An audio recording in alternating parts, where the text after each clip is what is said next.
Greetings, y'all. Welcome to the New Year series, New Expansions Outspoken.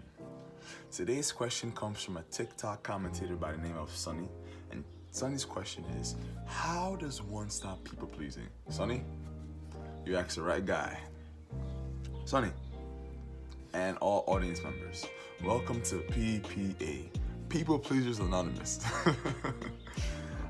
Honestly, growing up in the way I was raised, I was bred to be a people pleaser, putting people's needs before mine, listening to their struggles while I'm over here burning in the back of my brain, letting people walk on me like a doormat. Done. But let me tell you, PPA, People Pleasers Anonymous, how to solve this problem. And disclaimer, it's not a one-day fix, it takes some time. So break it down to simple steps. Firstly, as a recovering people pleaser, you must understand the value you provide to the space. What do I mean by that? If you are the person that helps everybody with their homework, helps grandma cross the road, washes all the dishes, paints the ceiling, sweeps the sidewalk, you have to understand the value you provide.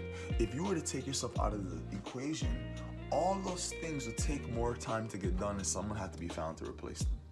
So once you understand, I provide a lot of value. Let me use me for example. I'm an educator, I'm a musician, I volunteer at the local masjid every day for Ramadan. I'm helping people in the pantry. When I sit down and list out my things like, yo, I provide value. I give people a listening ear when they're in times of need. I provide value. So the first step is understanding, yo, I provide value, I'm valuable. Now, as a valuable thing, let me find something valuable. My keys to my home, right? They're valuable to me. So since I value these keys, I will not allow them to be mistreated. And view yourself like that as well. Since I am valuable, I will not allow myself to be mistreated. And I know it takes time. So let me paint a picture. One day I was volunteering one day I was volunteering at the masjid for Ramadan at the local university. And somebody was talking to me freshly. It was getting a little sparky in their tone. I was like, excuse me, what's the reason for this kind of language? There's no need for that. You see, if you don't see yourself as valuable, you won't see yourself as being worthy to stand up for yourself. You wouldn't stand up for a piece of string. You wouldn't stand up for a piece of string, no, because it doesn't have its value.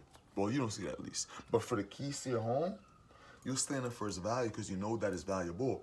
You must be able to advocate for yourself and put a mirror to yourself and say, yo, I provide value. I'm not gonna let them talk to me like this. So break it down. Firstly, you must see the value that you provide to the space.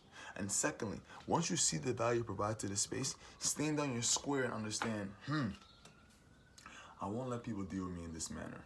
Now, I know people pleasing is a complex mindset because what if it's your family? What if it's a family and your loved ones who are doing certain things to you? This is where you gotta buckle down even more. I'll paint a picture. So, some cultural background. Mother's Jamaican, father's Ivorian. My mother, we used to have a family house in Queens, but sold the house, she moved away, and now it's me here. But when I was in that house, I don't like shoes all up in the house, right? But that's my mom's house, so if you wanna walk in the bathroom with the shoes, fine. If you wanna walk in the roof with the shoes, fine. If you wanna walk in the basement with the shoes, fine. But in my room, where I sleep and I have jurisdiction, I don't want any shoes. And one day, my mom walked in with shoes. I said, Ma, with all due respect, please don't walk in my room with the shoes. It led to an argument. But you have to be willing to face the conflict. If you know you provide value and you're setting a boundary to say, I won't be treated this way, you're going to expect conflict. Me, I'm 25.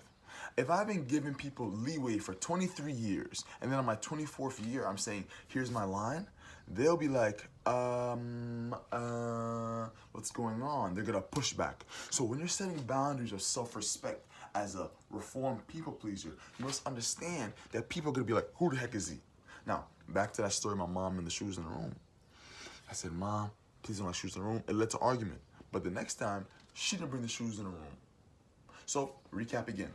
First, audit your life and see why I'm valuable. What do I offer to the table?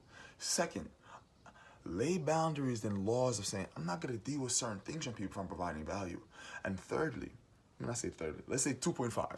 If you're dealing with this in a family space, just be willing to face conflict when it comes. Because think about it. Your family saw you as a little baby, right? They saw you as a little baby, right?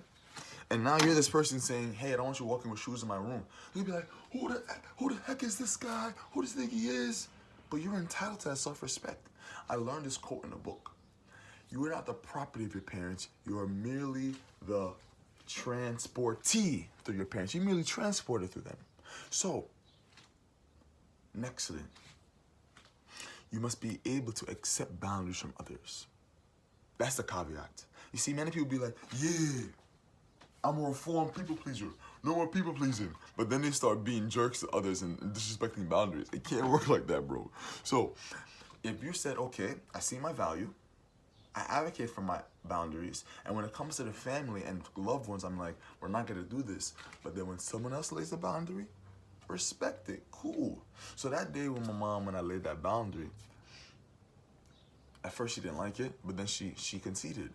And then she laid a boundary with me. I used to burn incense in the house at the time. She's like, Taj, the incense messes with my breathing. So, you know, Mom, I respect that boundary. My mom provides value. I see the value she provides. I respect that boundary.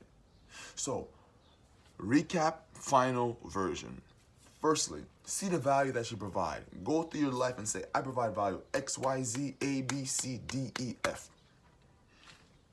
Now, once you do that, secondly, say, since I provide this value, I won't let people cross certain lines that I, in my own mind, have drawn, these boundaries. When it comes to family, you gotta be a little more tough because they've seen you at your weaker state. So be firm. Thirdly, grant others that same luxury of drawing boundaries with you. Because sometimes you'll step on people's toes, and they're entitled to tell you, you stepped on my toe, bro. So, thank you, Sunny, for that question. I hope this was helpful to all my viewers. Comment your ideas down below and any questions for future episodes. Bless up.